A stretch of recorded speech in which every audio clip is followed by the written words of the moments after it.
How to fix Steelseries Sonar not working. So before anything, when you open the app, make sure you're running it in administrator mode. So you can go ahead and search it up itself if it's not in your taskbar, and click on it and make sure you're running it on administrator. Now you usually don't have to do this, but you can, since this is just optional, and just in case this is a problem, and it could work this way. But another is to go ahead into your Sonar section once you have opened up the app and make sure the audio inputs or outputs, I mean, is set to wherever you want it to play, of course. So if it's your headphones, go ahead for the USB, or depending on what device you're using, the name should pop out, of course.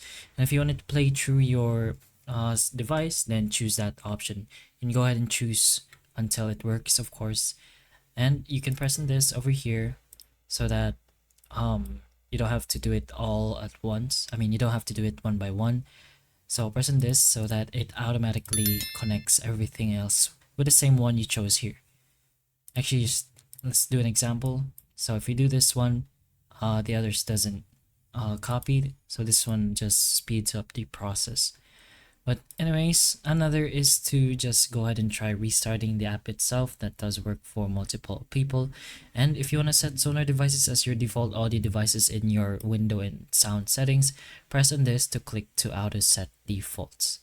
But those are some ways that has helped many other people with the same problem. So hopefully the information of this video can help you as well. And if it can, please like and subscribe for more videos like this. And that's all.